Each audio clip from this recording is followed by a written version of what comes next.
sekejap nanti bekas Menteri Dalam Negeri akan menguraikan pula dari segi kepolisian dan sebagainya. Sebagai mantan Menteri Undang-Undang, saya nak sebutkan kepada tuan-tuan dan puan pada hari ini, apabila mereka tidak puas hati dengan kemenangan yang diberikan oleh rakyat kepada Perikatan Nasional, sebagaimana disebut oleh Yang Berhormat Suruhjaya PAS Negeri Kedah tadi, mereka cuba untuk menghilangkan keyakinan rakyat kepada pemimpin-pemimpin Perikatan Nasional. Mereka mencari-cari salah. Yang tidak salah dibuat satu kesalahan. Mereka cari juga salah. Sehinggalah mereka berjumpa dengan kes-kes yang mereka rasa boleh bawa ke mahkamah. Ya Berhormat sahabat kita, Ya Berhormat Datuk Wan Saiful Wanjan, Ahli Parlimen Tasik Gelugor, merupakan ahli parlimen yang pertama dihadapkan di mahkamah dalam satu tuduhan yang sebenarnya kita tidak jelas apa tuduhannya. Datuk Wan Saiful, Ketua Penerangan Bersatu, mereka ingin menimbulkan, menghilangkan keyakinan kepada pemimpin Perikatan Nasional. Bila kes Datuk Wan Saiful tidak menjejaskan sokongan kita kepada Perikatan Nasional, mereka mencari-cari pula kes yang melibatkan Yang Berhormat Tan Sri Muhyiddin Yassin, pengurusi Perikatan Nasional, yang mana saya sebagai salah seorang peguam, saya boleh nyatakan dengan mudah kepada tuan-tuan, kes Tan Sri Muhyiddin Yassin ini mudah je nak faham. Orang kampung boleh faham. Tan Sri Muhyiddin Yassin dituduh menyalahgunakan kuasa semasa dia jadi Perdana Menteri dalam perkara yang dia tak ada kuasa. Faham tak? Dituduh menyalahgunakan kuasa dalam perkara yang dia tidak ada kuasa. Dia dituduh menyalahgunakan kuasa, yang mana kuasa itu ada kepada Menteri Keuangan. Sedangkan Tan Sri Muhyiddin adalah Perdana Menteri, dia tak jadi Menteri Keuangan. Banyak tuduhan dibuat. Kononnya dituduh mengumpulkan keuangan, dimasukkan di dalam akaun bersatu. Saya nak beritahu kepada tuan-tuan, di Malaysia ini tidak ada satu pun undang-undang yang menyekat parti-parti politik mengumpulkan dana. Tak ada. Akta dana politik tidak ada di Malaysia. Kalau parti itu pandai kutip remua sebagainya, banyaklah duit dia. Tidak menjadi satu kesalahan. Bukan dia masuk dalam akaun dia, akaun parti bersatu. Adakah itu satu kesalahan? Tidak, sudah tentu tidak. Tapi itulah yang mereka buat. Mereka nak hebahkan Presiden Bersatu, pengurusi PN pun juga kena tuduh dalam kes rasuah. Tak kira salah tak salah, mereka nak burukkan imej pemimpin kita. Saya nak sebut juga kes yang melibatkan Yang Berhormat Datuk Seri Hamzah, Setiausaha Setiausaha Agung Perikatan Nasional.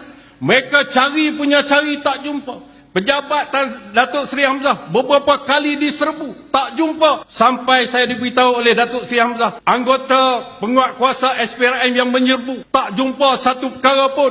Jumpa balik dengan Datuk Seri Hamzah, mereka berkata, Alhamdulillah, tak ada apa salah pun. Tapi tak boleh Datuk Seri Hamzah dia ambil satu orang lain yang merupakan orang yang tak ada kaitan dari segi jawatan politik dengan kita. Seorang berbangsa Cina dituduh di mahkamah menerima rasuah beberapa juta. Kononnya rasuah itu nak diberi kepada Datuk Seri Hamzah sebagai Menteri Dalam Negeri. Tujuannya apa?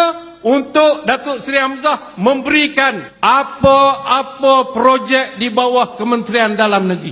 Itu tuduhannya. Duit pun tak bagi, lulus projek pun tak ada, tapi dikaitkan dengan Setiausaha Agung kita, nak mencemarkan imej kita, integriti kita. Jadi itu yang dibuat oleh kerajaan Madanon sekarang ni. Nah, itu yang dibuat. Dan sudah tentulah yang terakhir sekali yang dilakukan oleh mereka di ambang kita menyambut 1 Muharram baru-baru ini.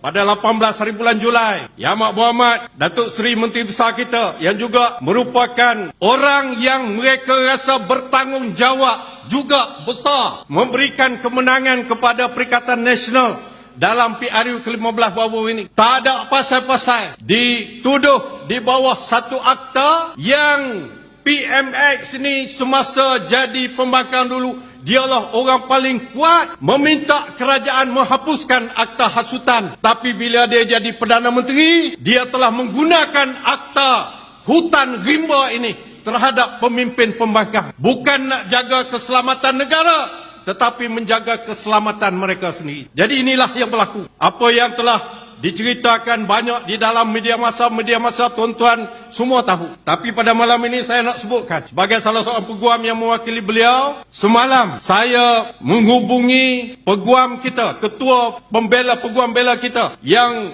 mewakili Yang Amat Berhormat di mahkamah. Saya katakan kepada dia, saya simpan lagi WhatsApp dia. Datuk, dah dapat ke kertas pertuduhan Yang Amat Berhormat Datuk Seri Sanusi?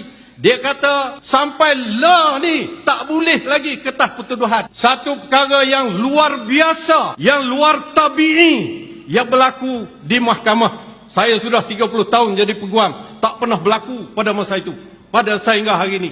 Itu berlaku. Sepatutnya pada hari seseorang itu dituduh, peguamnya dibekalkan dengan pertuduhan yang dikenakan kepada orang itu. Jadi ini boleh jadi satu perkara yang mereka cipta. Bagaimana nak ubah pula, nak pindah pula tuduhan-tuduhan yang dikenakan ke atas pemimpin-pemimpin kita.